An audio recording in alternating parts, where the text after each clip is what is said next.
Owning a Lexus LS400, especially the first gen that started the brand, and knowing the lore behind this vehicle, where it came from, is an absolute crazy story. And just knowing this vehicle, how Toyota started out as an economy car, and they were just known as cheap, boring throwaway cars. And this car came out of nowhere and took the world by storm, and is a very underappreciated engineering marvel in today's standards. Not many people talk about this car, but when they do, you know. And if you own one, you know. And that's why you own one. And to know that these vehicles are still on the road today because of how well built they are is just a testament that the Japanese really are smart people. How they just managed to get thousands of engineers, designers, technicians, support workers, create the best car ever. And Lexus didn't even exist anywhere between when Mercedes was like the late 1800s, early 1900s, I don't know. But Mercedes and all these other brands, BMW, Rolls-Royce, Bentley, were all cars that have had long history. And these people in Japan, a tiny island, and they just created this car. And it put them to shame with no reputation whatsoever coming from Toyota. 289,126 miles on mine.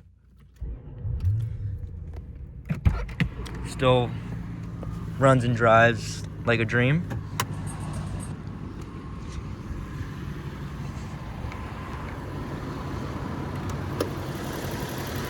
Look at that thing, ticking away.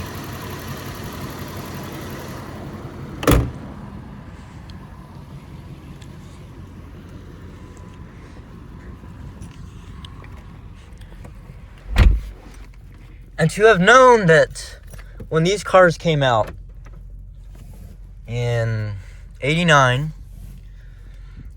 they had a recall on 20,000 Lexus LS400s. The taillight overheating problem and the cruise control problem where it wouldn't turn off. In 20 days, Toyota got it figured out. They sent a replacement vehicle LS400 to the owners of recalled vehicles, took the vehicle in to get everything fixed. In less than 20 days, they were all fixed, the 20,000 recalled vehicles, each car with a handwritten letter by the CEO of Toyota apologizing and letting them know that their problems were fixed on those vehicles. Each car delivered with a free car wash detail and a full tank of gas. Have you ever heard of any other auto manufacturer that does that today? Hell no. They did that almost 4 decades ago. And that's why Lexus has the reputation they have today. That's why Acura, Infiniti, they still don't have the brand image that Lexus does. Even with the problems that the first batch of Lexus LS400s had, they did well. And I think it actually helped them out as a brand. Even though Toyota probably didn't want that to happen, the way they did it helped them out in the end.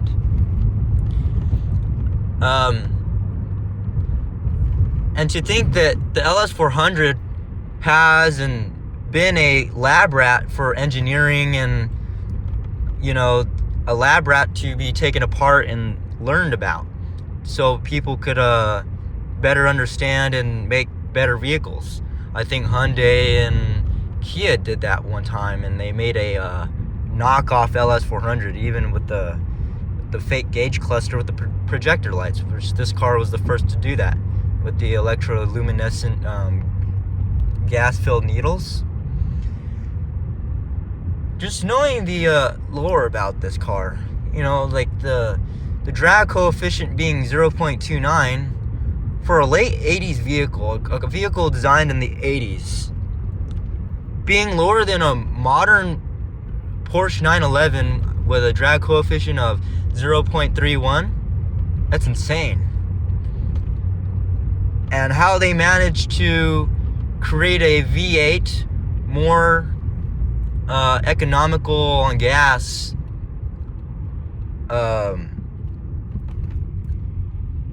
of vehicles that were like V6s at the time. It avoided the gas guzzler tax. A 4.0 liter V8, which most luxury sedans in the time were, V8s and V12s. So let me know what you think about the LS400. If you own one, what you think about them. Do you want one? And if you enjoy them, let me know. How many people still drive these every single day? Because I have a 2025 UX300H, 14,000 miles, yet I still drive this LS400 more than that car. It's just that much of a great riding vehicle. Never, giving me problems. Can drive this car to, which I did.